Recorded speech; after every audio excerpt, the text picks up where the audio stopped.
Well, the FBI obtained a search warrant to seize hundreds of ballot boxes from election officials in Fulton County, Georgia, according to an affidavit unsealed. It's part of a criminal investigation tied to the 2020 presidential election. The affidavit cites possible deficiencies in ballot records, including missing scanned images and ballots scanned multiple times during a recount. Officials note the probe does not challenge the election outcome, which audits and courts have upheld, but focuses on whether federal election records laws were violated. Listen carefully, my fellow detoxers. We aren't just looking at another oopsie from the machine. What we are witnessing in Fulton County right now is a full-scale documented insurgency against the rule of law. They want you to believe that the federal action back in January was unprecedented or an attack on democracy. No, Detox Nation, what's truly unprecedented is the sheer, unadulterated arrogance of a system that thinks it can scan your ballots 3 times, delete the digital receipts, and then sue the federal government to get the evidence back. The trap has been set, and the establishment just walked right into it. Let's perform a political detox audit on this Fulton County lawsuit. I'm going to show you exactly why this legal Hail Mary from the enclave of the elite is not just failing, it's illegal. The first thing you have to understand about this bust is the elementary lack of standing. The Fulton County chairman and the board of commissioners came out swinging, filing a federal motion to reclaim their property. But here's the street-level reality, Detox family. They don't own those ballots. They're suing for records they have no legal right to possess under Georgia law. This morning, Fulton County filed a motion in federal court on my behalf, personally, and on behalf of the Fulton County Board of Registration and Elections. That's Rob Pitts, and the Board of Registration and Elections versus the United States of America. The motion seeks the return of all files from the 2020 election that were confiscated by the FBI last week during the raid at our Fulton County Elections Hub. The motion also seeks the unsealing of the affidavit that was filed in support of the search warrant that the FBI used to raid our warehouse. Now, however, because the case is still under seal at this time, I cannot share the contents of the motion itself. Our Constitution itself is at stake in this fight.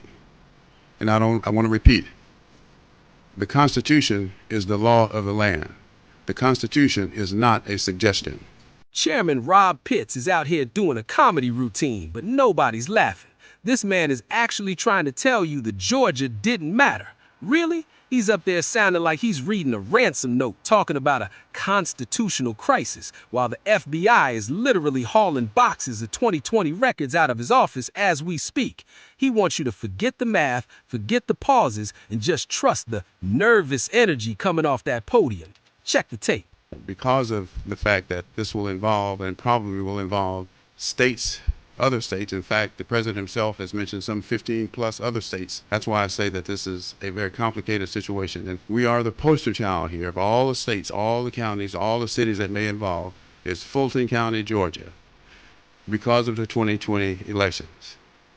And the president himself and his allies, they refused to accept the fact that they lost. And even if he had won Georgia, he would still have lost the presidency. See that? That's called a lie of omission. Pitts wants to play small ball, but let's look at the scoreboard. Election night, Trump is up nearly 800,000 in PA and over 300,000 in Georgia. Then the lights go out, the counting pauses, and we wake up to a vertical jump on the charts. When I say vertical jump, I'm talking about Joe Biden's vote count shooting straight up like a rocket ship in a single update, while Trump's line stayed flat. That's not a natural flow of people voting. That's a data spike that only happens when massive batches are dumped all at once. If you give those flipped votes back to the man who actually had the lead before the pause, Joe Biden doesn't have a path to the White House. They're not scared for the Constitution. They're scared of the receipts in those 700 boxes. The audit is here, and the machine is officially busted. Don't blink. I'm sure by now you're all familiar with Garland Favorito. This man is the founder of Voter GA and basically the nightmare of every election official trying to sweep 2020 under the rug. He spent years deep in the guts of these voting machines, exposing security flaws and proving that safe and secure is just a slogan they sell to the gullible. Today, we're looking at a clip from a House Election Study Committee meeting where Garland goes toe-to-toe with State Representative Syra Draper. She's out here trying to cite polls like they're facts, and Garland isn't having it. He's about to dismantle her entire argument without breaking a sweat. Play the clip. I just want to push back on this contention that you started with, which is that there's no trust in our elections. I'm sure, you have some self-selecting voices in your ear that are saying that to you. But we had a poll just last year that shows that over 2/3 of Republicans, not Georgians, but Republicans, are happy with how elections are run in Georgia. Okay. Well, let me respond to that. I think your poll is obsolete because the Rasmussen poll that was just conducted a couple of weeks ago found that 2/3 of all voters are concerned of vote manipulation in the 2026 election, and that's a national poll. That includes Georgia. The look on Representative Draper's face said it all. She tried to come at him with an outdated poll, and Garland hit him with a fresh national reality that left her stuttering about his volunteer staff. It's actually hilarious to watch these officials realize they're outmatched by a man who ain't even on the payroll. She tried to play a game of gotcha with CNN talking points, and he turned it into a masterclass on actual data. I think y'all would be pretty tickled at how fast the smug left the room once the receipts came out. The establishment is out of answers, and the audit is just getting started. Stick with me. But I ask you to talk to us before reporting things that may not be factual, because this is a serious case. Now, this morning, Fulton County filed a motion in federal court on my behalf, personally, and on behalf of the Fulton County Board of Registration and Elections. That's Rob Pitts and the Board of Registration and Elections versus the United States of America. The motion seeks the return of all files from the 2020 election that were confiscated by the FBI last week during the raid at our Fulton County Elections Hub. In the body cam footage of the search, the officials on the ground admitted the warrants were for the clerk of the Superior Court. In Georgia, the clerk is the legal custodian of election records once the counting is done. So you have the political arm, the Board of Commissioners, suing the United States to get back records held by a completely different department. It's like me suing the bank to get your car back. The court doesn't care how much you want the records. If you aren't the legal custodian, you have zero standing. It's a legal ghost town, and the machine is just hoping the judge doesn't notice. The 37-page filing from Fulton is a masterpiece of what I call the intentional negligence playbook. They spend nearly 40 pages listing every human error imaginable. Oh, the scanner had a programming error. Oops, 17,000 ballots just appeared out of thin air after the deadline. The memory card was corrupted, so we didn't save the images. Detox Nation, at what point does oops become a felony? They're trying to argue that because they're incompetent, it can't be criminal.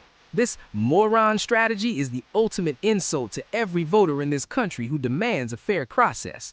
But the federal affidavit is screaming a different story. They found evidence of file modifications in January 2024. You don't accidentally modify 2020 election data 4 years later during a high-stakes audit. That is an intentional act. That is a cover-up. And that is exactly why the moron strategy is hitting a brick wall in court. They thought they could hide behind a wall of technical jargon and bureaucratic red tape, but the digital fingerprints don't lie. They were caught red-handed trying to scrub the crime scene while the feds were literally knocking on the front door. Now, let's get into the righteous indignation part of this audit. Not only is the substance of the lawsuit a joke, but the filing of the lawsuit was a violation of the law itself. A hero on the Board of Registration and Elections blew the whistle. She revealed that the chairman held a press conference at 9:41 a.m. announcing the lawsuit, but the board didn't even meet until 10 a.m. Even worse, they tried to backfill the vote via email at 12:50 p.m. This is the definition of a banana republic operation running out of a Georgia office building. Let me be clear, Detox family. OCGA 50-14-1 isn't a suggestion. Under Georgia law, official actions must occur in a public meeting with a recorded vote. Email voting is strictly prohibited. This means the entire lawsuit is void. It is a fraudulent document submitted to a federal judge under the color of law. They bypass the public, bypass the rules, and bypass the very transparency they claim to defend. They are so desperate to hide the 2020 receipts that they're willing to break the Open Meetings Act just to get a filing on the record. Stop right there. If you are tired of the machine treating your vote like a suggestion, you need to hit that subscribe button right now. We are exposing the stuff the mainstream media is too terrified to touch. Stick around until the end of this video, because I'm about to reveal the SHA digital fingerprint secret that proves these ballots were tampered with. You do not want to miss the final take on how this house of cards is about to come crashing down on the Fulton elites. The affidavit shows witness after witness who saw batches of absentee ballots that were perfectly flat. No creases, no folds, no signs of ever being in an envelope. The talking heads call these transcribed military ballots. But if they were transcribed, where are the originals? And why were the SHA files, the digital fingerprints, missing? You can't claim the election was safe and secure while simultaneously admitting you destroyed the digital receipts required by law. Fulton County treated those records like a Snapchat message, deleted and gone. But the audit team has the receipts, and the machine is officially busted. You want to talk about boots on the ground? Heather Mullins over at Real Lindell TV is out here doing the work the mainstream won't touch. She's looking at the same 700 boxes of evidence that has Chairman Pitts sounding like he's ready to jump out of his skin. While they're talking about moving on, Heather's showing you exactly what they're trying to move away from. The establishment is sweating. When Heather Mullins shows you the physical receipts, all that constitutional crisis talk from the board starts sounding like a desperate cover story. They can't hide the paper trail forever. We're watching and we're documenting every move. Look at this. While the talking heads are distracted, I went and pulled the actual 33-page filing from the Fulton County Superior Court, case 24-011584. This isn't just claims. This is a sitting board member, Julie Adams, under oath saying the establishment is literally blocking her from the books. Rob Pitts is out here stuttering about a crisis because he knows these documents prove the reconciliation doesn't add up. They want to call her job ministerial. That's just a fancy word for be quiet and sign. But the judge said different. Check the fine print. To share with this audience, there's also a federal program called SAFE, I believe it is, that will run the entire database for the state of Georgia, or certainly for Fulton County or any county, Dekalb County, to look for non-citizens. And it is free.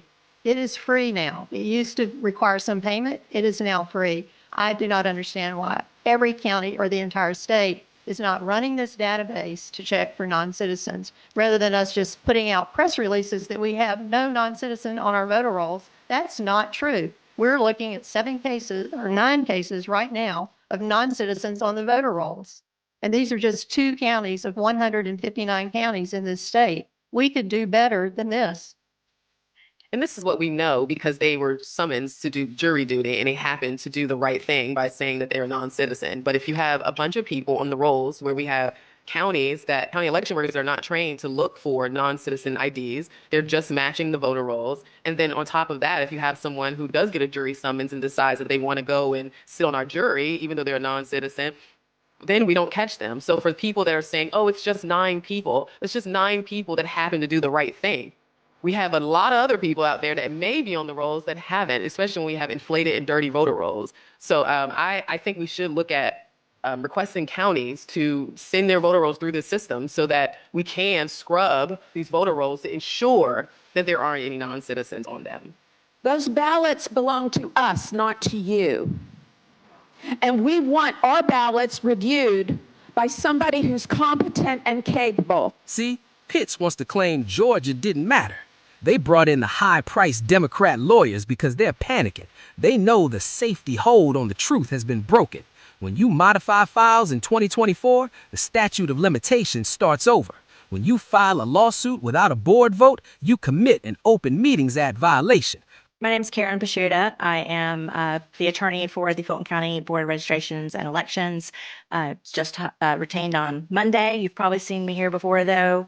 Our office only represents local government clients, and I usually handle all the election offices. So I have been here before. With this case, we do admit that all three of the registrants that were in Fulton County appear to not be citizens. One of them was registered in 2013. The other two were in 2017. None of them have a voting history. Since that time, the system has changed immensely, and especially with Jarvis. Now, there's more affirmative steps that have to be taken, that they have checked yes to everything, including that they are a U.S. citizen. And also you upload basically the proof of their citizenship. So since then, not only has the state enhanced its procedures and the procedure with Jarvis, also the standard operating procedures are newer than they were in 2013 and 2017. You should have received an email yesterday. That packet does include a copy of that portion of Fulton's operating procedures and the steps that registration officials take to verify all the information, to make sure that they are not already registered with their driver's license or other information, and also to include the citizenship information. Fulton County is in a soft suppression of its own making, trying to convince a judge to let them bury the evidence again. But the math doesn't lie, the whistleblowers aren't backing down, and the political detox audit is just getting started. Click the video on your screen now to see our next deep dive into the Georgia swamp.